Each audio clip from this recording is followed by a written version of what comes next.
Somebody asked me, why are you drawn to extremes?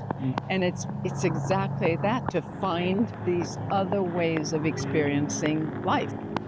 And in a way, when I put pigment on rocks, it's almost animistic, but it is this thing of enlivening. I was raised in a Catholic convent from North Africa, from Tunisia.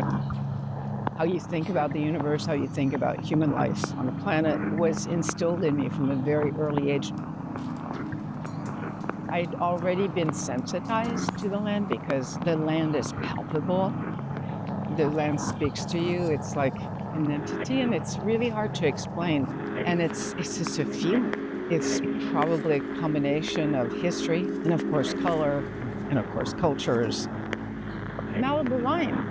I wasn't going to do it here. That was never the idea.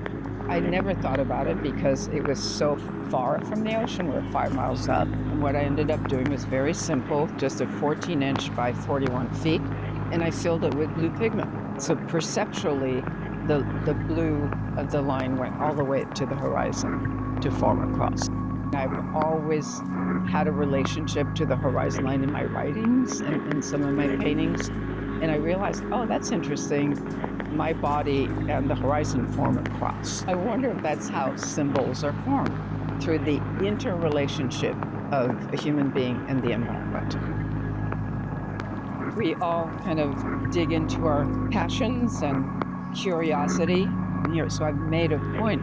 I've gone after this kind of life where I can feel nature, and it's a privilege. It's a total privilege, and therefore I feel that it's part of me as an artist has to do that. Not too many people can experience that.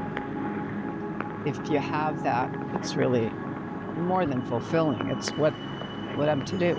To me, calling her she, the line, I felt her as a being. I could feel like, so that the particles of pigment were expressing something. I love the idea of doing something and then it has a life of its own, that you just give birth to it, like having children. You have them, but they're totally themselves. And it's the same with works of art.